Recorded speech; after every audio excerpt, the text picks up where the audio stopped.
Same with things like 5-HTP. Tryptophan is perhaps the better version. For some people, it's the magic bullet. Maybe 1 in 20. They take tryptophan, just amino acid, and suddenly all their problems seem to be solved. Very often, high doses of magnesium will cure that sort of thing. But the big one for mental issues, schizophrenia, bipolar, that sort of thing, is vitamin B3 in the form of non-flushing niacin. But people need a lot. You can't just take one and hope for it necessarily to work. Some people might need 10. It's something to experiment with. There's a brilliant book. If anyone wants to research one book, read the book Niacin. It's unbelievable. So many people are suffering from unhappiness. And, within reason, you don't have to. Unhappiness is usually a deficiency of the B vitamins. So if you happen to be vegetarian, primarily, or vegan, you might not be as happy as you could be because you're not eating the animal products. If you don't want to eat the animal products, take a B vitamin complex and B1 if you've got anorexia, B1 if you've got neuropathy, take B3 if you're unhappy, B6 if you're unhappy, B12 if you're unhappy. So the B vitamins, lots of people know that if you're pregnant, you're supposed, in theory, to take folic acid. Nothing can be further than the truth. Folic acid is synthetic. What pregnant women need are folates, which is the natural version of folic acid that's safe. Turns out over 25% of women actually have a problem with folic acid. It does not help them, but everybody can get on with folates. Some people have been told they've got the troublesome gene called the MTHFR gene, and they again need to take folates. Their B vitamins as folates. And the thing is, a lot of people are told, doctors believe that your genes determine your fate.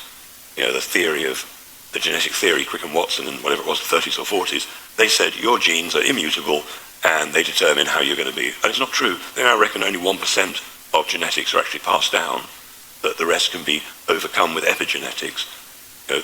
Most doctors still believe that you've got this issue, it cannot be changed. Turns out, yes, it can. You might need to change your diet, you might need to detoxify, you might need to take some supplements, but there are very few things that can't be overcome. Ironically, because I've been type 1 diabetic for 40 years after getting damaged by an antibiotic, the only thing that I really don't know how to fix is type 1 diabetes. Type 2 you can fix easy peasy, raw vegan diet for a month, no carbs, you can fix that usually.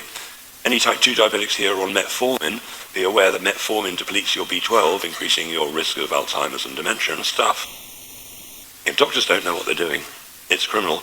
You know what the best blood thinner in the world is? Water. What do the doctors do? They used to give you warfarin, which was rat poison, which thins the blood. Then they got a new patent on a new drug. So now, with warfarin, because it's a blood thinner, if you cut yourself, there's a remedy. All doctors know what the remedy is. The person is bleeding to death from too much warfarin, too much blood thinners, there's a remedy. The new drugs that are out there, there isn't a remedy. People are bleeding to death. Blood pressure. I had somebody earlier who I think was 6'10" and weighed 250 kilos or something. And the wife was saying that we both went to the doctor, and I asked her, she asked the doctor, does the dose matter compared to size? And the doctor said, no, it doesn't matter. Then the husband went in, and the doctor said, oh, because you're this big, we're going to double the dose. Same doctor, totally different results. So obviously if somebody's bigger, you're probably going to need more of whatever it is. But with blood pressure, do they take account of the fact that you're 4'6" and weigh nothing, or you're a sumo wrestler? It seems in most cases they don't take account of that. When they put people in an MRI scanner, do they turn it down because it's a kid? No. When you get, let's say, a CAT scan, do you know that it's about the equivalent of over 500 chest x-rays? One CAT scan. They're not safe. Going to an MRI, they give you gadolinium, it's a contrast dye, so they can see all your internal workings. People don't realize it's poison. Gadolinium poisoning is a big thing, and there are remedies you can take for it, a number of things you can do. What's happening is that building up in our bodies are things like toxic wax from foods that contained wax. I mean, you eat processed cheese, that's not cheese, it's wax. If you set fire to a piece of processed cheese, it's horrendous. It burns like plastic. So we're getting things like prions. They're sort of misfolded proteins. You get a misfolded protein in the brain, you get prions in the brain. That looks like multiple sclerosis. Older people often see brown spots on their wrists. That's usually a build-up of rancid fats, toxic fats. And there are a number of materials that can remove that. Selenium, the mineral selenium, can remove age spots, liver spots. Selenium is also amazing because it detoxifies mercury. everybody who's weak, everybody who's got fibromyalgia, for instance, ME, I can guarantee you that 99% of you are going to be low on selenium. Also probably low on vitamin C, vitamin D, and magnesium. Once you realize that almost everything is a deficiency or a toxicity, it becomes really easy to think about remedying it, because the drugs aren't going to do it, the doctors just treat the cause, as you know. Let's just talk about AI for a minute. Have any of you seen the videos going around of Donald Trump, who becomes a hippie? He starts an intentional community, takes ayahuasca, it's all AI, it looks just like him, it's very funny. But somebody pointed out to me the other day the good uses that AI could be put to. Every year, apparently, there's some ridiculous number, like 20 million papers, scientific papers, written about health and medicine in every language, Japanese, whatever. And somebody said, well, look, for AI, you could program it to look for magic words like cure or better or remission or whatever, and you could go through all 20 million papers, and they go back years. AI could do that in a very short time. If they really wanted to use AI in a beneficial way, with careful programming to research to get the answers you want. Okay, let me talk about the Russians. When the...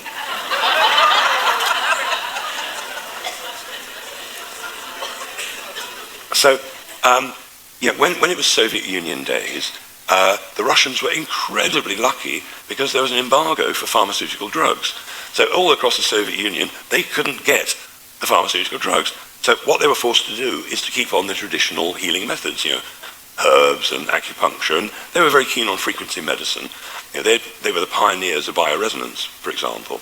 And so about 40 years ago, the Russian spies had discovered that the Americans had got two very nasty weapons. One was a blinding laser, and anybody on the battlefield with their eyes open would have retinal damage. And the second one was a sound wave generator. The first sound wave generator would turn off internal combustion engines, so now your tank won't start. The second sound wave disrupted the bowels, so now you shit yourself and your tank won't start. War over. Little embarrassment, but nobody's dead. So the one they were really worried about was the blinding laser. So they put infinite research, your money didn't matter, into curing retinal problems. So well over 100 scientists, and I met the lead scientist a couple of years back, and they developed two things, basically. They realized that if you wanted to improve eyes, and I apologize for the vegans about this, you would want to take the eyeballs from animals, extract the peptides, and put them in a capsule and give them to people. It worked. It worked. Bear in mind, they throw the eyes away anyway or put them into cat food, so somebody might use them. Sorry about this, but it's just true. And so, being Russia and the Soviet Union, they could do what they want. They tested 100 million people on peptides. The first three they made were the retina, the thymus gland, and the pineal gland. So bear in mind the pineal gland produces melatonin. The pineal gland has an awful lot of uses. A lot of people say it's the organ of connectivity to the universe and everything. And the thymus is a sort of multi-purpose organ that makes everything work properly. If you want to stimulate your thymus, if you've got some essential oil of lemon, organic, 3 drops of essential oil of lemon rubbed on the thymus, and a lot of people feel that and feel better very, very quickly. So anyway, the second second thing they developed was a device, microcurrent, and they use the technology that I've got in the next room, the Tesla technology, but with much, much less power. And with microcurrent, the tiniest electrical voltage, you can hardly feel it, they were recovering eye damage. So this is 40 years ago. So this research has been well known, well documented for ages, and you don't have to suffer with eye problems necessarily. Even detached retinas, which the English ophthalmologists say are pretty much irreparable, the Russians do it. They've been fixing it. And if you want to know more about eyes, if you join the Secret Health Club, secrethealthclub.com, there is an eye page where over the years I've interviewed some of what I think are the best knowledgeable eye people out there. The eye information there is really, really good. There are a number of products out there, a lot of them Russian, which are way ahead of their time. So now, 40 years later, there are probably 40 different peptides out there. Most people tend to take 3 at a time. The interesting thing about peptides is they kickstart your body into action. So most people only do them for 1 month. If the problem is really serious, they might do 2 months. Then they can take 6 months off while the body just gets on with it. The idea is obviously to trigger your body into repairing itself as it normally would if it could. So We sold out more or less of supplements yesterday. We've got some more coming, which should be here tomorrow. I put together a box of 10 supplements, more or less everything I've talked about. Other things are vitamin C, iodine, which is incredible. Anybody with menopause who doesn't know that iodine is the remedy for menopause along with selenium. Anybody whose temperature's out of control, you need iodine. Anybody whose thyroid's out of control, you need iodine. Anybody who's got brain fog, you need iodine. Anybody who's got dry skin, you need iodine. Iodine and selenium go together as a pair. And with all these things, because they're so powerful, you need to know how to use them. And it's very important to read the instructions and really take it in, because some of these things are so potent, you don't want to take too much. I mean, a simple thing, bicarbonate of soda. 100 years ago, every doctor was taught of the over 100 uses, medical uses for bicarb, simple sodium bicarbonate. If you are under 50, you could safely take half a teaspoonful in water. If you're over 50, maybe a quarter of a teaspoonful in water. But if you took too much, like 5 teaspoonfuls in a day, you'd be doing yourself damage. You'd be over-alkalizing the body and really messing things up. So even something as simple as bicarb, it really is important.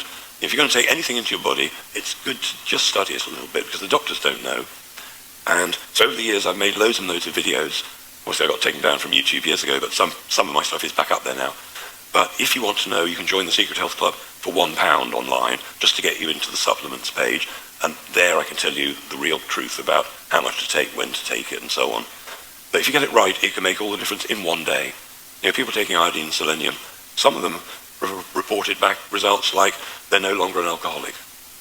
Their hair colour's grown back. No longer addicted to heroin.